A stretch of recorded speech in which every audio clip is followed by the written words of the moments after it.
Hello, good morning class 7। हम लोग आपके कर रहे थे पार्ट 13 के प्रश्न उत्तर। मैंने कल आपको बच्चों पार्ट 13 के दीर्घ प्रश्न उत्तर प्रश्न नंबर 6 तक मैं आपको कल दे चुकी हूँ। आज हम करेंगे प्रश्न नंबर 7 से। प्रश्न नंबर 7 है, शिवाजी का चेहरा क्यों तमतमा गया। तमतमाना मतलब गुस्से से लाल हो जाना। उत्तर है, जब उन्होंने एक स्त्री को बंदी के रूप में देखा तो उनका चेहरा गुस्से से तमतमा गया। जब उन्होंने एक औरत को एक बंदी कैदी के रूप में देखा तो उनका चेहरा गुस्से से तमतमा गया। प्रश्न नंबर 8 है, शिवाजी ने स्त्री को क्या कहकर संबोधित किया, मतलब क्या कहकर पुकारा। उत्तर है, शिवाजी ने स्त्री को माँ जैसी सुंदर हैं आप कहकर संबोधित किया। उन्होंने ये कहा कि आप एक माँ की तरह खूबसूरत हैं।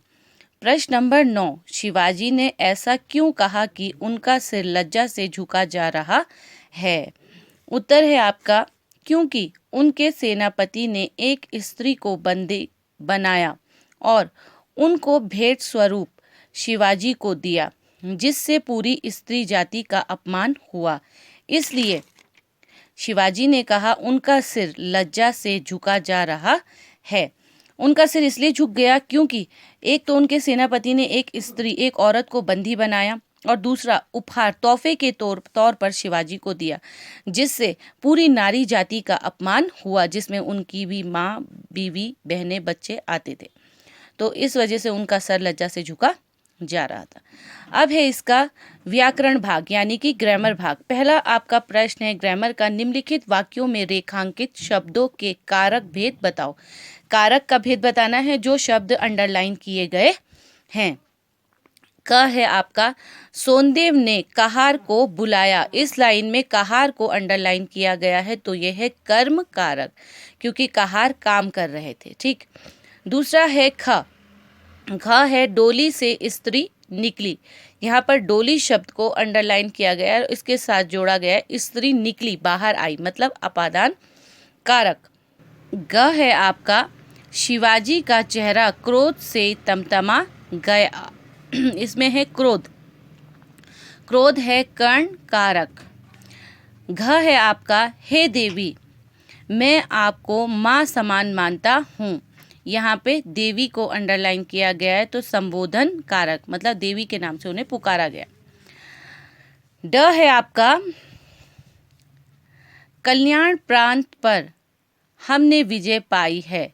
हमने कर्ता कारक, काम हुआ है, हमने किया है, तो हमने तो कर्ता कारक।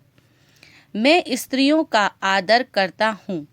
स्त्रियों संबंध कारक, सारी स्त्रियों के लिए ये शब्द का इस्तेमाल किया गया है। छ है, मैं इस अपराध के लिए क्षमा मांगता हूँ। अपराध संप्रदान कारक, अपनी गलती की माफी मांगना। डोली में एक सुंदर स्त्री बैठी थी। यहाँ पर भी डोली है, अधिकरण कारक। वहाँ पर था कि डोली से एक सुंदर स्त्री उतरी, यहाँ पर है डोली में एक सुंदर स्त्री बैठी है, तो वहाँ पर डोली का आ गया था आपका अपादान कारक और यहाँ पर आया है आपका अधिकरण कारक। अब है प्रश्न नंबर 2। प्रश्न नंबर 2 है आप लोगों का, शब्दों से उपसर्ग या प्रत्यय अलग करके लिखो। उपसर्ग और प्रत्यय, उपसर्ग वो शब्द के आगे जुड़कर उसका मतलब बदल देता है, और प्रत्यय वो शब्द जो शब्द के पीछे जुड़ता है। जैसे पहला आपको दिया है सुरक्षित। सुरक्षित में सु उपसर्ग है और इत प्रत्यय है, सुरक्षित। सुंदरता, इसमें सुंदर उपसर्ग है और प्रत्यय है इसमें ता। नीचता, नीच इसमें उपसर्ग है और प्रत्यय है इसमें ता।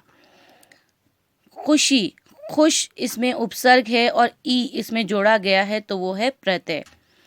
वीरता, वीर इसमें उपसर्ग है और ता इसमें जोड़ा गया है, वो प्रत्यय है। विचित्र, विचित्र में वी उपसर्ग है और चित्र प्रत्यय है। देखिए, सिर्फ इसमें ही एक मूल शब्द था सुरक्षित में, क्योंकि सु उपसर्ग है और रक्षा अपनी जगह एक अर्थ वाला शब्द है और इत इसमें जोड़ा गया है, लेकिन बाकी में मूल शब्द नहीं है। इसमें जब एक शब्द बनता है तो वो उपसर्ग और प्रत्यय को मिलाकर बनता है, जिसका एक मीनिंग निकलता है। ठीक है, तो एक ही में इसमें मूल शब्द था जो बीच में इस्तेमाल किया गया, 3 शब्दों से मिलकर बना था, लेकिन बाकी सब 2 से ही मिलकर बने हैं, इसलिए बाकी में मूल शब्द नहीं आया है। तो इसमें कोई कंफ्यूज नहीं होगा, मूल शब्द सिर्फ पहले वाले में था। तो बच्चों, आज आप लोगों का यही होमवर्क रहेगा। इंशाल्लाह इसका तीसरा भाग और चौथा भाग जो आपका ग्रामर का है वो हम आप लोगों को नेक्स्ट वीडियो में देंगे। तब तक घर पे रहिए, सेफ रहिए। तब तक के लिए बच्चों, खुदा हाफिज़।